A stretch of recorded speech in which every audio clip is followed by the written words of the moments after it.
Hey, how you guys doing? This is Gab with Yab, and my co-host Richard Carrington. What's going on, Rich? Hey, man. Doing well. Great. Glad to be here again as usual, you know. Oh, yeah. So we're going to keep it up, you guys. We're going to keep it up. We have Black History guy, and I'm going to be speaking of a football guy that you guys may not know. His name is Doug Williams. Yes. And a thing about him is he was the first African-American black football player, quarterback, to go to the Super Bowl and win. Yes. And win most valuable player. Yes. Yeah, you know, a lot of times we talk about black history and we don't talk so much about, you know, we just focus on a certain area, but there's so many of us in so many different fields, and, you know, first time we broke those ceilings or broke those barriers, right? You know, and we talk about, you know, we only focus on a few people. But, you know, I think it's important that we talk about, you know, the athletes, because there's so many young black men that, you know, play football. Like, you know, my kids play, you know, they love it, you know. And, you know, every kid in the inner city, not every kid, but, you know, they all play football. A lot of them dream about playing in the NFL, and they got somebody to look at, you know. I mean, what made you think about Doug Williams? I mean, how did he affect your life, you know? Well, he affected my life. Number one, he was playing for my team. Oh yeah, everybody know me. That's right. My hometown is D.C. That's and right. He was definitely playing for the Washington Redskins. Yes, and he took us to a Super Bowl. Yes, but that's always dear in my heart. Not only just because he did it, because he was the African American quarterback that did it, and he broke down a lot of barriers. Yeah, because during that time, during the '60s and '70s and things like that, they would always say, or you would hear the stereotype that the black quarterback couldn't win the big game, or he couldn't take over a team, or be good as the white quarterback. Yeah, they said they couldn't lead. You know, they weren't as smart. Exactly, they couldn't understand the complexities of a quarterback and reading coverages and all that stuff. Right. So he was able to break that barrier down.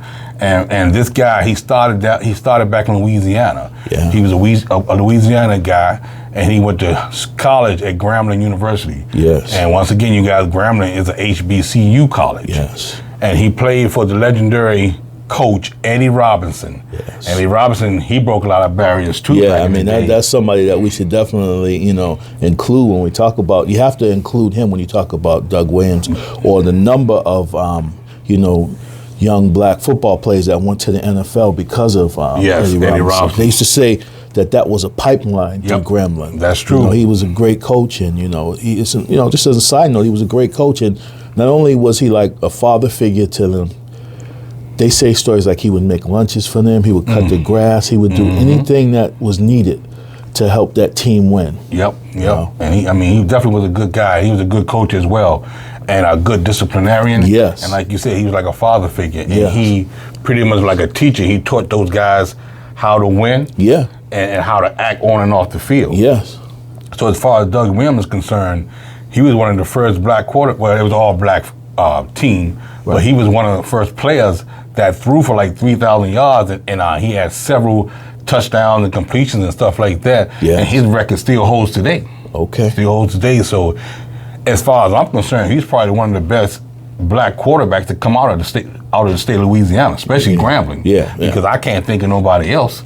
Yeah. I mean, back in the day, they had a couple of guys. There was a guy, Joe Gilliam, played for the Pittsburgh Steelers back in the early 70s. Okay. And he was pretty good, but he didn't really get all the accolades that he should have gotten, because I think he got hurt and then Terry Bradshaw took over. Yeah. And that made the Steelers and stuff like that. Yeah. But he was definitely named Joe Gilliam. And there was a couple other guys that was Afro-black quarterback and stuff like that. It was a guy called called the Throwing Samoan. He played for the Bengals. And he was an Indian guy. But still, he was of color. Yeah. You know what Absolutely. I mean? And there was a guy, James Harris. He played for the Rams back in the 70s, and he did good too. Yeah. And of course, all the guys that we know now. Right. But getting back to Doug, he played in Grambling. He did his time, and he got drafted by the Tampa Bay Buccaneers in the late 70s. And the Tampa Bay Buccaneers, they wasn't worth a damn. They were sorry. Yeah, they sucked. They were. And he got them together and brought them back, and he marched them to three championships in that 5-year time that he was there, and they wasn't nothing until he got there. So he was able to get them to a championship just before the Super Bowl, but they lost.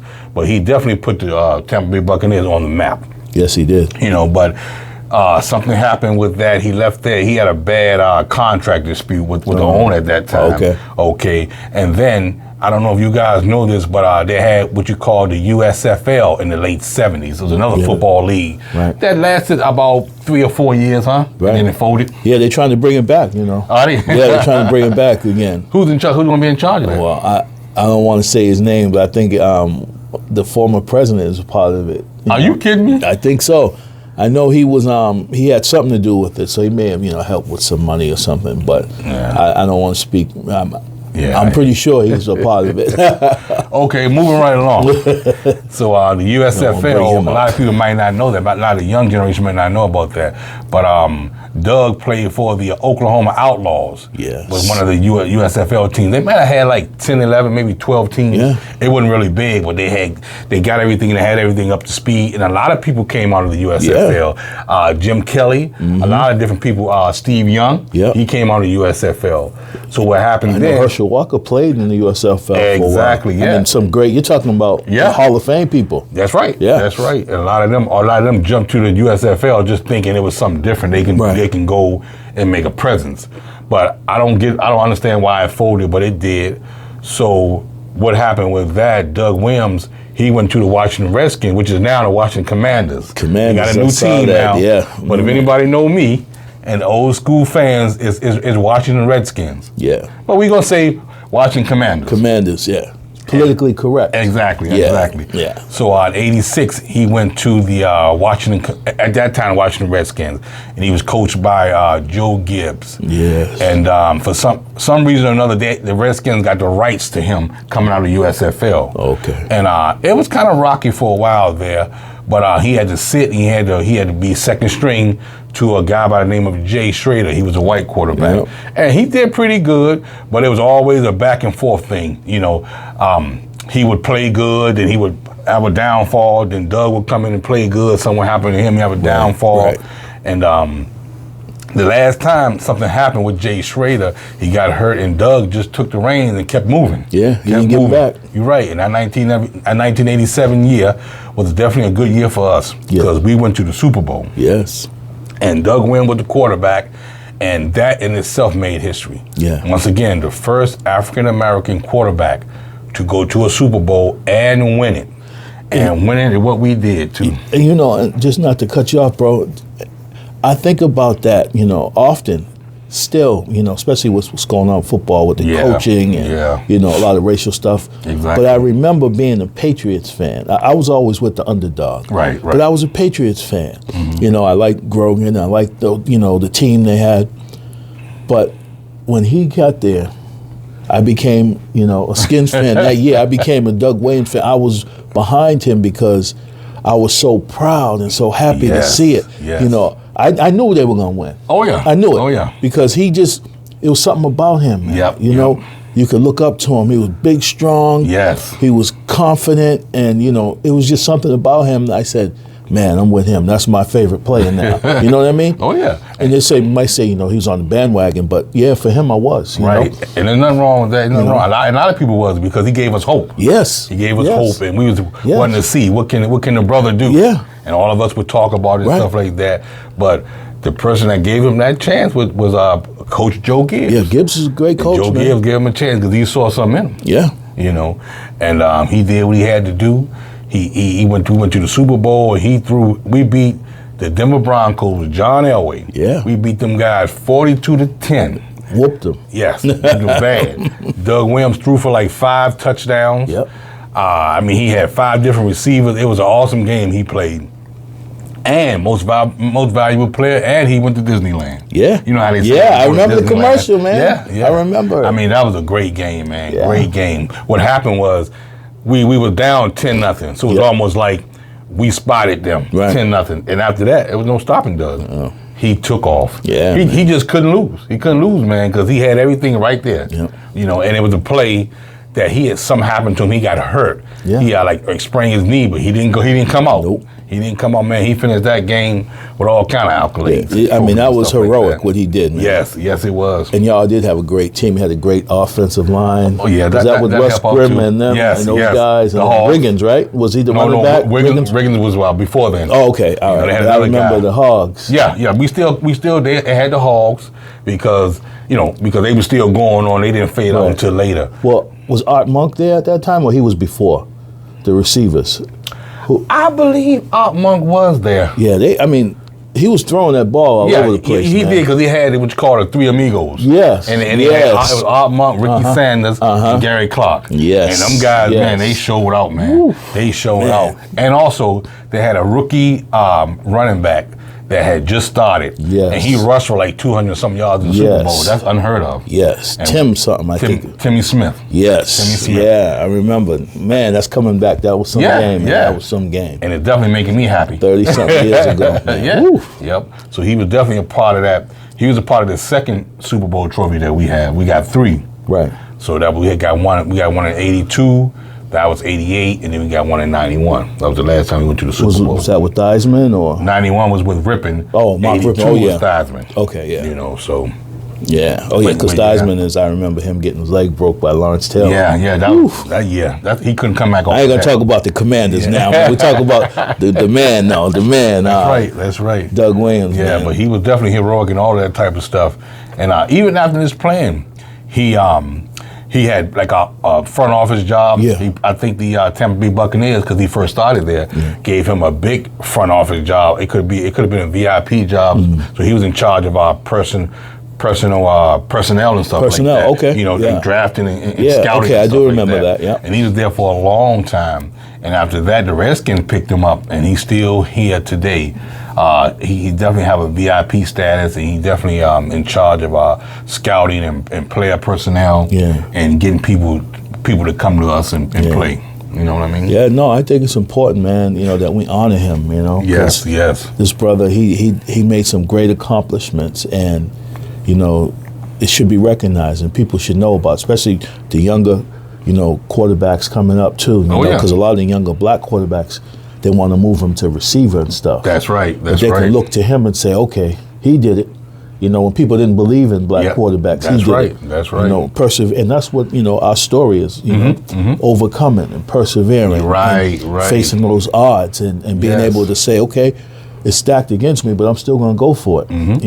And he's really inspiring, man. Yes, and he broke a lot of barriers. Yeah. So if you young guys or anybody that doesn't know about his story, Google Doug Williams. Yeah. And check his story out from start to finish. And he's definitely an interesting topic. Didn't he coach at Grambling for a little while? That's right, he did. Yeah. He went back to his alma mater. Yeah. And he coached for a while, for maybe 3 or 4 years. Yeah. And they did okay. I don't think they went to a bowl game or any type of championship, but he did the best he could do. Because matter of fact, he took over Eddie Robinson. Yes. Eddie Robinson retired and he passed away. Yes. So I think they had picked Doug Williams to fill come in and fill his void and stuff like that. Yeah. Okay. And he did what he had to do because he went back to his alma mater. And once he was done with that, he sat out for a while. Then he started getting VP jobs with the NFL and things. Because you got to keep that guy employed. Yeah. That guy's a big part of history. Yeah, he is. And not only that, he's a living legend. Yes, he is, man. People can come to him and ask him, how was it, with the stereotypes and things like that, coming from the South, being a black quarterback and things like that. And he overcame it. Yeah, he did. Overcame it. And he got a ring and a trophy to his credit. Yeah. And like a lot of young black quarterbacks today can look up to him. Yes. And say, hey, this guy did it, so can I. Exactly. Yeah, man. Great guy, man. Yeah. I mean, and the things that he did, especially for the city of D.C. Right. A lot of people, because they used to call D.C. Chocolate City. Chocolate City. You know what I mean? Yeah. And to have a black quarterback coming out of D.C., oh man, that was definitely something to talk about. Definitely. Super Bowl winning quarterback. Yeah. Although we haven't seen them days in a while, and I'm waiting. You know, and we'll get it back. We'll get it back, man. Oh yeah. But once again, what I want you guys to do, you got anything else to say? No, I'm really glad that we talked about him, man. You know, I'm excited, inspired, you know. Yeah, I had to bring that up because not only are we doing, you know, inventors or, you know, speakers and people like that, football players are heroes too. Yeah. You know. And a lot of times, you know, you're thinking about, you're nervous or you want to try to do something, but you're kind of, you know, fearful. Yeah. But you got people that you can look to that say, okay, they did it.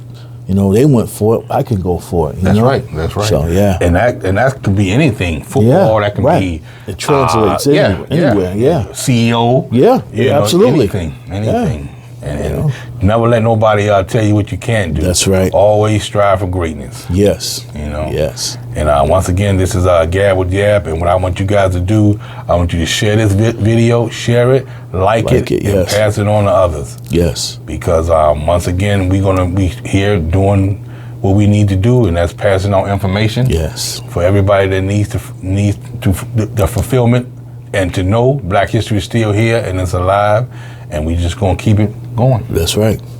Yes. All right, guys. I know that was a short one, but we did what we could do. And to everybody that's tuned in, I say thank you and I appreciate it. Good night. Good night.